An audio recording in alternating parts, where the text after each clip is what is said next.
Mao Zedong, who began as an obscure peasant, died one of history's great revolutionary figures. In Chinese terms, he ranked with the first emperor who unified China in 200 BC. A Chinese patriot, a combative revolutionary, a fervent evangelist, a Marxist theorist, a soldier, a statesman and poet. Above all, Mao was a moralist who deeply believed, as have Chinese since Confucius, that man's goodness must come ahead of his mere economic progress. Mao transformed China into a modern, industrialized, socialist state. Unlike many great leaders, Mao never exercised or sought absolute control over day-to-day affairs. Who would write such blatant communist propaganda? It was the New York Times in 1976. This year is the 75th anniversary of the People's Republic of China.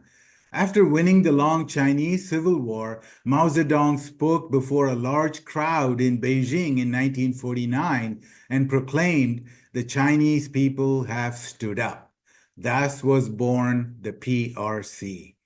Chairman Mao laid the foundation from which contemporary China took off like a rocket over the last 40 years, especially in the last 20 years. And the Chinese are still standing up against imperialism, which is desperately trying to contain the Middle Kingdom through trade wars, tech wars, geopolitical wars, and propaganda wars. The quote you heard in the beginning about Mao sounds shocking only because the US and the UK have engaged in profound revisionism of history since the 1990s. It all started when the CIA's color revolution in China failed in 1989. Yeah, we're talking about the Tiananmen Square protests. The globalists really wanted to end communism all over the world when the USSR collapsed. However, when China continued to cling on to its core ideology, Americans decided to rewrite history and demonize Mao as an incompetent or evil tyrant who killed tens of millions of people. But you can go back and look at US media and even the CIA reports for 4 decades, from 1950 until 1989, and you will mostly find neutral or positive reports about Mao and China. You will not find a single report on the Great Famine or millions of people dying. I will share a lot of stunning statistics and some CIA reports later in this monologue. This presentation is not to say that Mao was flawless. Obviously, nobody is perfect. Even the Chinese Communist Party acknowledges that Mao made mistakes, especially during the Cultural Revolution. But I will show you what Mao accomplished and what the Western lies are about his record. Let's start with the big picture. Mao was greatly admired by the regular Chinese people when he was alive. In fact, a CIA report in 1971 described Mao as a semi-god. Mao liberated China from the imperialists and their puppet, Chiang Kai-shek. It was an impossible military achievement. Mao and his poorly armed peasants defeated the opponents who were heavily funded and armed by the US. Mao's legendary Long March involved trekking for 6,000 miles. This inspires the Chinese people even today while dealing with any extraordinary challenges as a nation. If Mao had lost, China would have become a puppet of the US and would have stayed quite poor even today. There would be no Chinese tech companies like Huawei, DJI, ByteDance, TikTok, Bide, or Alibaba. And China would be buying all its weapons from the US. Basically, it would not have sovereignty. And China certainly would not have all the amazing infrastructure like 45,000 kilometers of high-speed rail. Mao also liberated all the farmers from feudalism, for which the farmers were eternally grateful. Mao was also a feminist. He proclaimed that women hold up half the sky and established equal rights for women. This is why the poor people of China never once rose up against Mao, even when the times were difficult. Even today, many villagers in China have Mao's picture in their homes and public places. And of course, Mao's image is on all the denominations of yuan, the currency. His photo will stay in the Tiananmen Square forever. And yes, that's me in the picture. More importantly, Mao turned China into an industrial powerhouse. This was beyond anyone's expectations after the Soviet Union withdrew all its technical advisors and aid in 1960. But merely 4 years later, China exploded its first nuclear weapon. China had such holistic success in so many areas that the US decided to befriend Mao. This is why Nixon flew to Beijing and spent a week with Mao, forging a new alliance. China in 1949. What a lot of people don't understand when criticizing Mao is the formidable challenges he faced when he came to power. In 1949, China was extremely poor and faced a myriad of serious problems after suffering through colonialism and the century of humiliation. One, there were only 10 countries in the world with GDP per capita smaller than that of China. More than 4 out of 5 Chinese people could not read or write. Number three, more than 20 million Chinese were addicted to opium. Number four, China was a primitive agricultural country with no industrial capacity. People outside the big cities did not even have electricity. Number five, life expectancy was only 35, and healthcare was non-existent in much of the country. Number six, worse, the US was meddling in China's internal affairs by establishing Taiwan, the Republic of China, and preposterously claiming it to be the real China. Consider that only 0.2% of Chinese were in Taiwan, and 99.8% of the Chinese lived in mainland China. That's democracy with American characteristics. Given all these, what Mao accomplished was quite astounding. Let's take a quick look at the stats between 1949 and 1976, when Mao passed away. First, life expectancy under Mao grew from merely 35 years to 64 years. In 1949, Chinese people lived 9 years less than the world average. By 1976, they lived 3 years longer than the world average. Under Mao, infant mortality fell by a whopping 75%, and China's population grew by 400 million during the Mao era, from 540 million to 940 million. That's a stunning number. The Communist Party of China also reduced youth illiteracy from close to 90% to 20% under Mao. The UN called it the single greatest educational accomplishment in human history. To be deemed literate, a person in rural China had to master 1,500 Chinese characters. I don't think I can do it. Next, under Mao, 1.4 million barefoot doctors became famous worldwide by delivering free basic medical services, prevention, and education on hygiene and nutrition to hundreds of millions of people. The barefoot doctors integrated Chinese and Western medicine. Thanks to the patriotic health campaigns and barefoot doctors, China eradicated or significantly reduced many diseases such as smallpox, plague, malaria, cholera, tuberculosis, parasitic infections, etc. This revolutionary program was so successful that the UN's World Health Organization and UNICEF considered recommending it for all developing nations. Mao was also a feminist who emancipated Chinese women from many social injustices. He famously said, "Women hold up half the sky." Mao got rid of child marriage, arranged marriage, prostitution, and concubines, while ensuring that girls had equal access to education and women had not only the right to work, but with equal pay. By the time Mao died, the female labor force participation rate in China was 80%.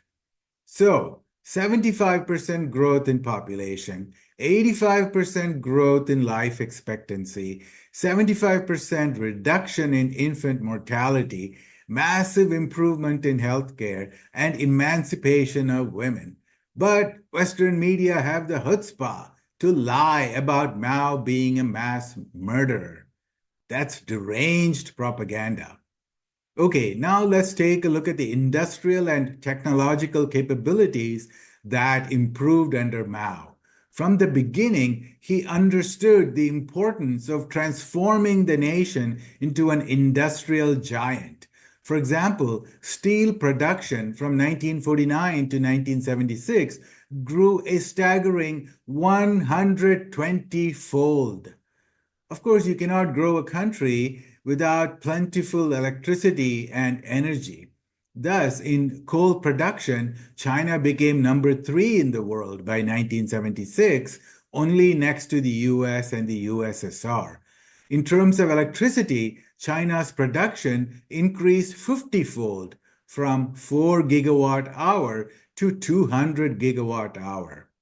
Although China does not have a lot of oil, the production of oil grew 400-fold under Mao, from 0.2 million tons to 80 million tons. In the late 1950s, China even started manufacturing its own cars and tractors. The first Chinese car, Hongqi, was Mao's favorite, and it's still a luxury car, especially for diplomats. Mao understood the importance of science, technology, and research. Just 1 month after the founding of the PRC in 1949, the Chinese Academy of Sciences was created. Today, it's the largest research institution in the world and ranks number one in the world, according to the prestigious Nature Index. China launched its own satellite in 1970 and tested its first nuclear weapon in 1964. During Mao's era, the communist propaganda posters glorified science. Given all these accomplishments, let's quickly debunk the Western lies about the Great Leap Forward from 1958 to 1962, when there was supposedly a great famine that killed 30 to 60 million people, and that was all due to Mao. First, there was no mention of such a famine in the Western media for 40 years since it allegedly happened. The US had spies all over China from the moment the PRC was born. Plus, the US had spy balloons and spy planes, such as Lockheed U-2, flying over China. Thus, the CIA knew exactly what was happening within China during the Great Leap Forward. Let's see what the CIA reports from 1960, 1961, and 1962 say. 1. There was no widespread famine. Number 2. The failures of Chinese agriculture have been, quote, principally due to adverse weather conditions, end of quote. Also, the Sino-Soviet split in 1960 certainly exacerbated the problems, as all Russian technical experts left China that year. The US sanctions on China also made it difficult for China to buy farm equipment, fertilizer, etc. The food grain production in 1960, the worst year, was 180 million tons, which was the same as 3 years earlier. So, not bad at all. And during the 5 years of Great Leap Forward, Chinese people had 85 million children. Even during the worst year in this period, 12 million Chinese kids were born. Think about that for a minute. 85 million newborn during the Great Famine? Hmm, sounds like the great American stupid propaganda. Also, ask yourself why there have been no famines or severe droughts in China since 1960. Hmm. After all, China has had periodic droughts and famines for centuries. The answer is that Mao put an end to droughts and famines. That's right. Mao should be associated with ending droughts and famines and not causing one. You see, the first thing to realize about China is that much of the agriculture happens in the north, which has great soil, but does not get much rain, and there are not enough rivers. In the south, the problem is reversed.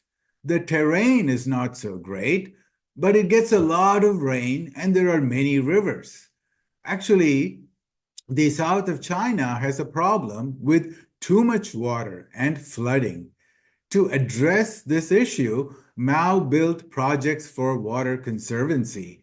In fact, he built a staggering, wait for this, 90,000 hydropower dams and reservoirs all across China. Most of them were small and medium, but there were some massive ones like Xinfengjiang and Shenanjiang, which still serve as the primary source of water for capitalist regions like Hong Kong, Shenzhen, and Guangzhou. China now has more than half of all the dams in the world, thanks to Mao. Mao also dreamed of the Three Gorges Dam and a north-south water diversion projects, which were eventually accomplished by his successors.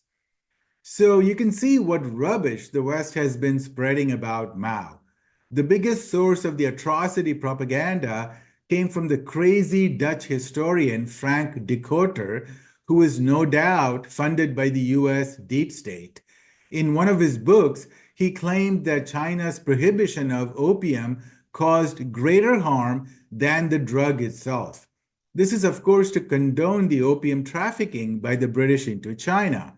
His book, Mao's Great Famine, written in 2010, is the go-to source for all the anti-China loonies.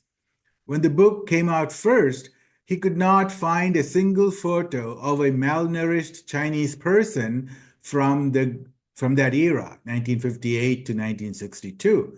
So Frank Decoder used a photo of a child beggar from the 1930s when China was plundered by the Europeans and Americans. Later, when his literary deception was revealed, he simply republished the book without the image of the boy on the cover. He won several awards for his silly book because Western propaganda is rewarded with fame and money. As for the tens of millions of people dying, consider that China's population was 650 million in 1960. How many people die in a normal situation? Let's use a mortality rate of 1.7% from the US in 1940. That translates to 11 million people dying per year in China. Multiply that by 5, you get 55 million. That's normal. To summarize, Frank Decotter lied in 4 ways. The severe drought lasted for 1 year and not for 5 years. Number 2, the drought or the occasional famine had nothing to do with Mao or the Great Leap Forward, but was mainly due to nature and China's unfortunate climate and geographic conditions. And most importantly, Mao put an end to the droughts. Number 3, the number of deaths look sensational only because of China's large population. Finally, by CIA's own reports, China's population kept growing during the Great Leap Forward years. And the GDP growths were also impressive, like 18% in 1958, 12% in 1959, and 8% in 1960. These numbers are the opposite of catastrophic times. Conclusion. Okay, hope you found this informative. As Mao liked to say, seek truths from facts. But it takes a lot of time to explain facts, while fake news and lies are much easier and more seductive. Mao was a great and a visionary leader who did what might have seemed impossible in those days. He laid the foundation from which China went on to achieve greater things over the last 40 years. He was a man of the people and was especially loved by the farmers, workers, and women of China. Of course, nobody is perfect, and he certainly went overboard in some areas during the Cultural Revolution, 1966 to 1976. However, the big picture of his enduring legacy is indisputable, and the American Western lies about him are despicable. The end. Cheers for now.